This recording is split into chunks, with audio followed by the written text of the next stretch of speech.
Coming up on this special edition of Latinas, we sit down with Latina icon Dolores Huerta. Latinas starts now.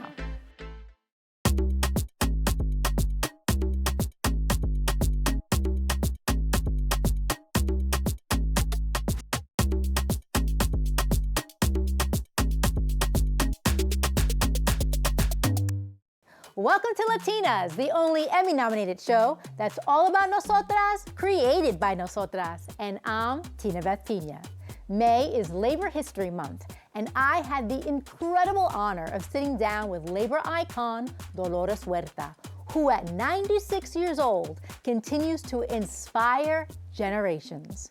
We talked about why unions matter, how they empower women, especially Latinas, and the lessons she hopes we carry forward. Down with violence! Abajo! Down with racism! Abajo! Down with sexism! Abajo! Si se puede! Si se puede! Everybody! Research shows that there's been a rise of Latinas joining unions and stepping into union leadership. How does that make you feel knowing that many of those opportunities were shaped by your early activism? I'm happy that I'm getting that honor. In any single way, I was able to inspire anyone to step up to leadership in the labor unions. I am very, very happy about that, very gratified for it.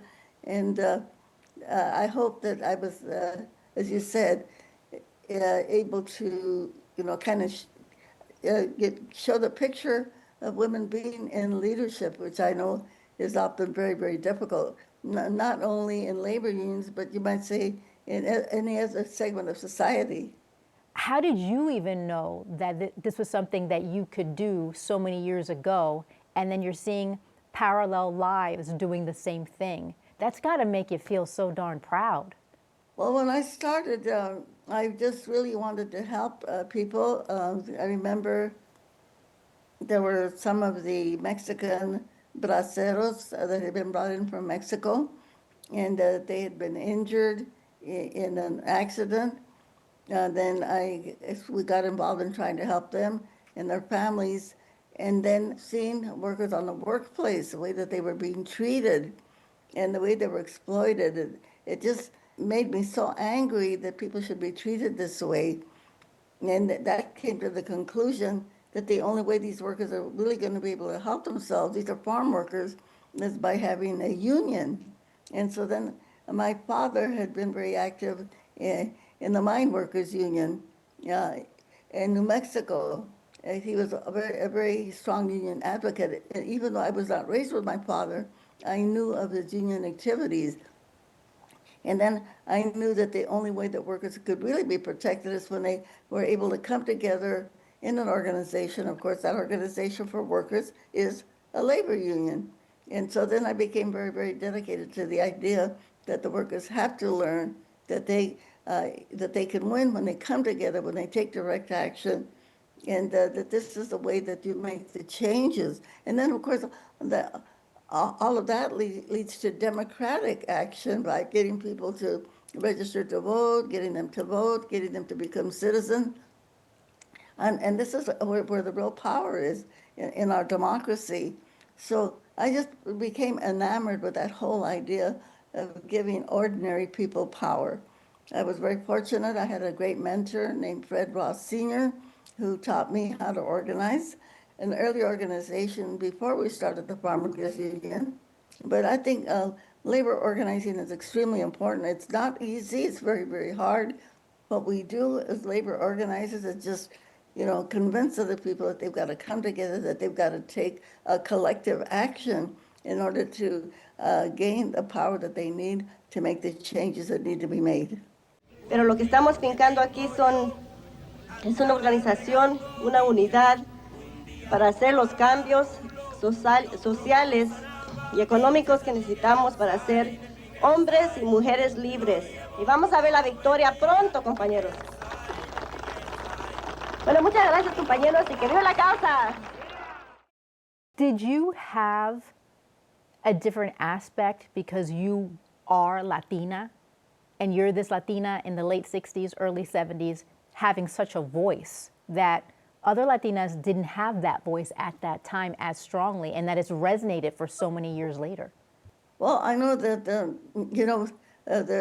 in the Latino tradition they have a saying that says "más quieta," that we want women to be quiet, so to speak, and it wasn't really very traditional to have women speak out. But I think being a woman actually gave me an advantage because people do not expect you as a woman to speak out. But I think also it makes what you say more believable.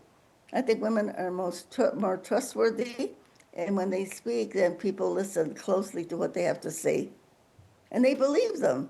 So why is it important for Latinas to have positions in unions today?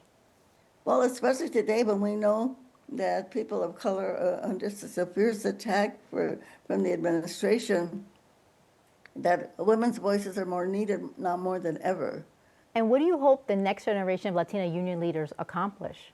Well, we have a long way to go. We know that we have many laws that have been passed that have made it more difficult for workers to organize into a union. And so some of those laws have to be changed. And in order to change those laws, we've got to elect people to our state legislators and legislation and to our Congress to change those laws. Because the way that it is right now, these laws are really hampering and making it difficult for people to really be able to get their labor union agreements, the collective bargaining contracts.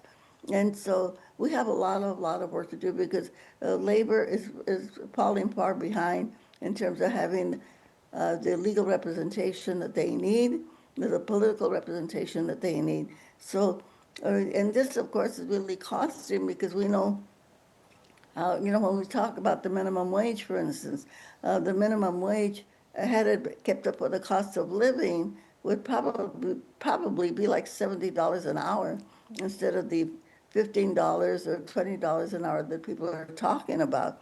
So the working people are really being left far behind in our economy. And then the other things that people need, like universal health care, like having free university education, free daycare, and things that other countries have that the United States does not have.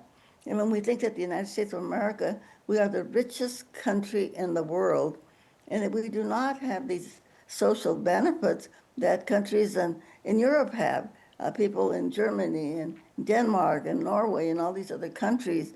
And there is no reason why we shouldn't have this, except that we've got this brutal capitalism, the system that we have right now, which exploits working people. And so we have a lot of work to do. And God knows we need a lot more Latina leadership to step up and say, let's get into the labor movement. Let's get out there and fight for working people. After all this time, what I see it in you right now, what keeps that passion burning? What is it? ¿Qué es lo que tú tienes adentro that makes you go like, obviously, sí se puede? Well, all of the things that I mentioned just a moment ago, in addition to just the economic system that is failing us, then we have to think about this immigration attack that we're having on people of color, especially Latinos right now. Something that none of us have ever experienced before in our lifetime. And it is brutal repression that we are suffering right now. Families that are being deported and families that are being separated, people that are being killed or they're dying in detention centers. We see a really strong attack on our community. And when we think about, they call us immigrants, but the Latinos are indigenous people to the continent. As they say, we have been here. We were here long before the real immigrants who crossed the ocean to come to the United States of America that came from Europe. We are the indigenous people of the continent, and yet we are being attacked in such horrific ways and in brutal ways that we know that now, you might say, there is a war, but the war is against us, But we have to respond to that, and so we've got to step up our leadership, we've got to step up our organizing, we've got to step up our resistance. How do you feel that should be accomplished? How do we step up our organizing? How do we step up our resistance? Well, number one, be present, and we have seen that. And I know, again, for Latina women, sometimes they're not supposed to be out there on the front line. We saw that in the farm workers strike, that when women were out there, they inspired all of the men to also come out and be on the front line. So this is the way that we make our presence known. But the other thing is that we have to organize, recruit as many people as we can to also join. And now we have a really great opportunity because this year is an election year. We have the opportunity right now to really change our Congress and take those Congress people out of the Congress, the ones that are supporting the ICE raids, the ICE revenue, the money that had been going to ICE, and at the time when our health care cuts, when food stamp and SNAP is being cut, when people are going to be going hungry, and a lot of our rights are being taken away from us. So during this election year in 2026, we have a really, really great opportunity to go out there, organize, recruit more people, build more leadership, and we know that we can make the changes that we need to make. It's on us right now, and we don't have to wait to be invited. This is a call to action for all of us. And now everybody's feeling this. Everybody knows they want to do something. Well, we have to go out there and make sure we register as many people as we can to vote, that we do the canvassing, go door to door, make sure that people vote, because this is within our purview to be able to change this. And now we have the opportunity to do that. So true. And right now we're seeing major protests and controversy over ICE enforcement actions, including the fatal shootings and community fear. So what effects do you see immigration enforcement having on immigrant workers and families today? Well, we know the ill effects that have happened with people that are being arrested and detained. And so we know that we have to change that. And the only way that we can change it, because, democracy only works when people get involved. As they say, it's a participatory sport, If we don't get involved, if we don't vote, if we don't recruit other people to vote, then that means that we're going to end up losing. So how do immigration policies, especially increased ICE operations we're seeing in places like Minnesota, how does it affect workers, union participation, and the ability of Latinas and immigrant communities to organize? Does it? Well, I think that we have seen by the bravery of the people in Minnesota that they have stood up there. And it's not just people of color. You have all of the people of goodwill, Anglo people, and unfortunately, the two martyrs that we have there now, the people that have been killed, and this is really unfortunate. Of course, we know that many more immigrants have already died. They've also been killed by the Border Patrol or the ICE people. And many of them not only have been killed and shot, but also that we have people that have been dying in the detention centers. So this is very alarming.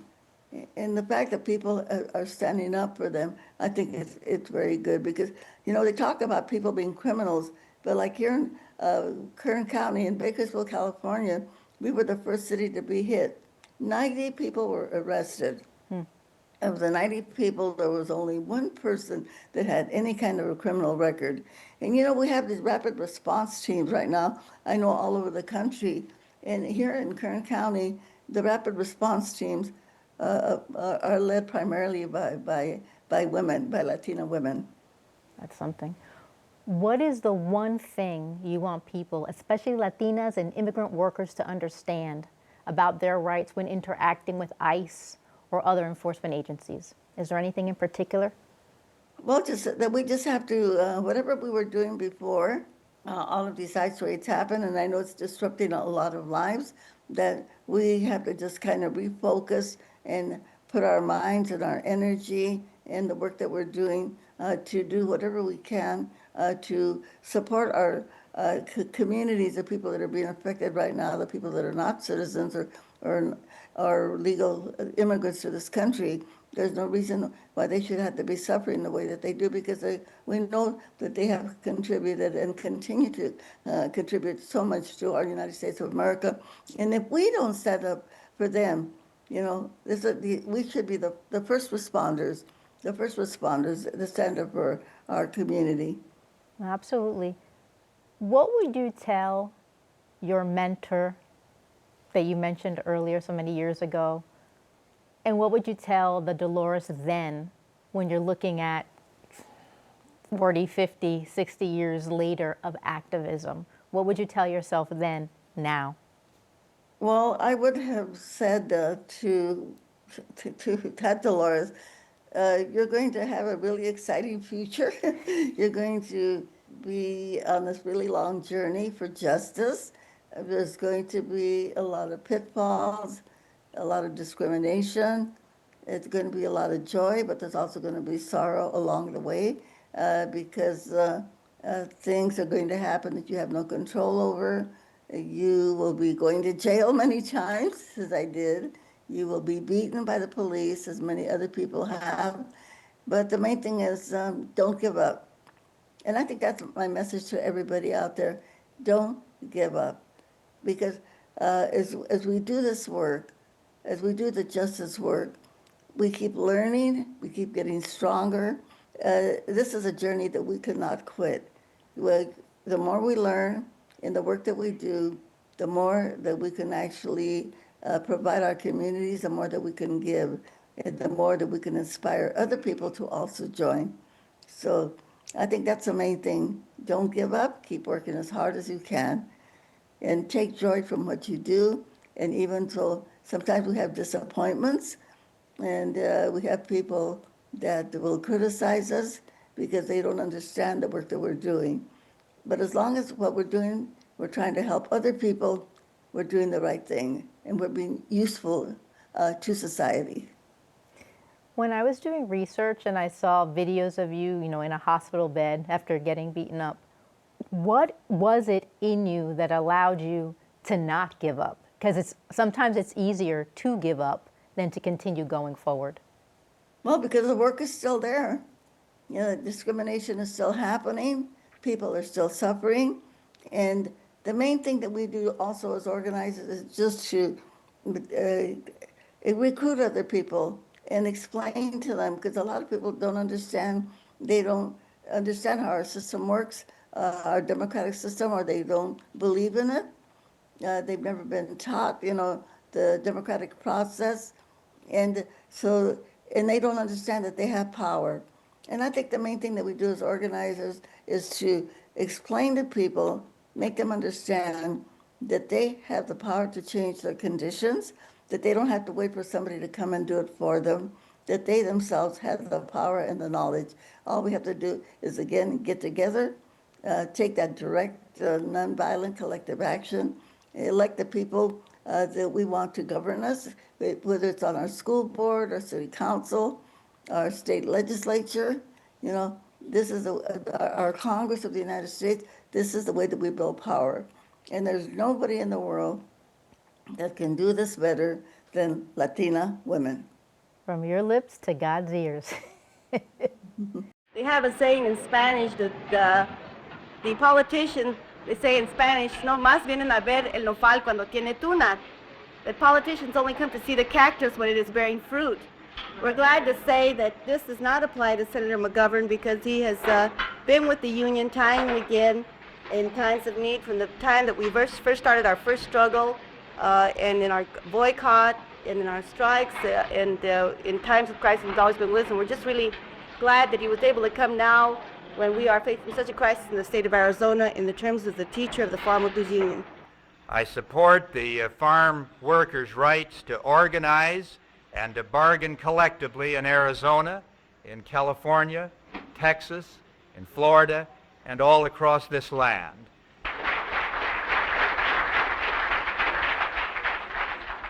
Secondly, until such time as collective bargaining takes place, I fully support the lettuce boycott. Is there anything left for you to be an activist for? Anything you Well, haven't crossed? Well, one thing that I have to do is I have to start writing down some of the work that I've done, hopefully, so people can learn from it, learn from the history. And so that is a task that I have before me before I leave this world. And I've got to sit down and start writing. Now, looking back at your decades of activism, what advice would you give young Latinas today who want to get involved in unions or union leadership? I would just say, just be as strong as you possibly can. And I say this, even speaking for myself, is that, we engage because we want to be helpful, we want to make a difference, we want to change things and make a life better for others. But we always have to remember about taking care of ourselves and making sure that we get credit for the work that we do, that we get recognized for the work that we do, because if we do not stand up for ourselves, often we will find that other people will actually take credit for the work that we do. And I know because we want to be helpful and we want to uplift other people, that we often don't think about uplifting ourselves. And I think women in general, we often think, well, if I try to think about myself that I'm being conceited, that I'm really not really, respecting other people the way that I should. So it's kind of a hard way for us to think, no, yeah, I'm going to do all the work that needs to be done. I'm going to make all the differences that I can make. But at the end of the day, I've got to remember about who I am and be able to really take care of myself. Well, thank you. Thank you for everything you've done, for everything you are doing, and for everything that you will do. I thank you from the bottom of my heart. Well, thank you for the interview. And remember that the feminists, the future is feminist, okay? And we know that when women rule, we will have a better world. As Coretta Scott King said, we will never have peace in the world until women take power. And when I say women, I mean feminists, feminists who believe in equal rights, not only for women, believe equal rights for people of color, believe in equal rights for our LGBTQ community, and we as women, and the reason that we will be better governors, is, in governance, I should say, is because we believe in cooperation and not competition. We believe in sharing, and we believe in uplifting and caring for other people. That is so true. Thank you. And don't forget the Equal Rights Amendment, okay? The Equal Rights Amendment is still pending in the Congress. And now, after 2026, when we get a new Congress, we've got to remind all women that we have to fight for the ERA because it is not in our Constitution. We are one of the few developed countries in the world that do not have the Equal Rights Amendment in our Constitution of the United States of America. And once we get that, a lot of the other issues that are so hotly debated, like women's right to choose, women's right to abortion, this will be taken care of. So I just want to remind everybody, put that on our agenda, that we've got to fight for the ERA, the Equal Rights Amendment. Sí se puede. Sí se puede. Muchísimas gracias. So thank you very much. Thank you to Dolores Huerta for sharing her wisdom and spirit with us. At 96, she reminds us why unions still matter and why standing up for our rights is so very powerful. I'm Tinabeth Piña, and it was truly a privilege to have this conversation during Labor History Month. Hasta la próxima. Who's got the power? What kind of power?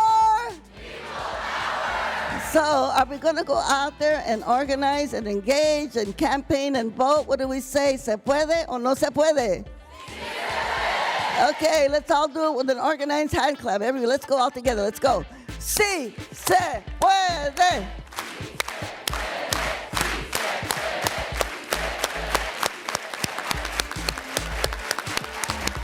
Muchas gracias. Thank you very much.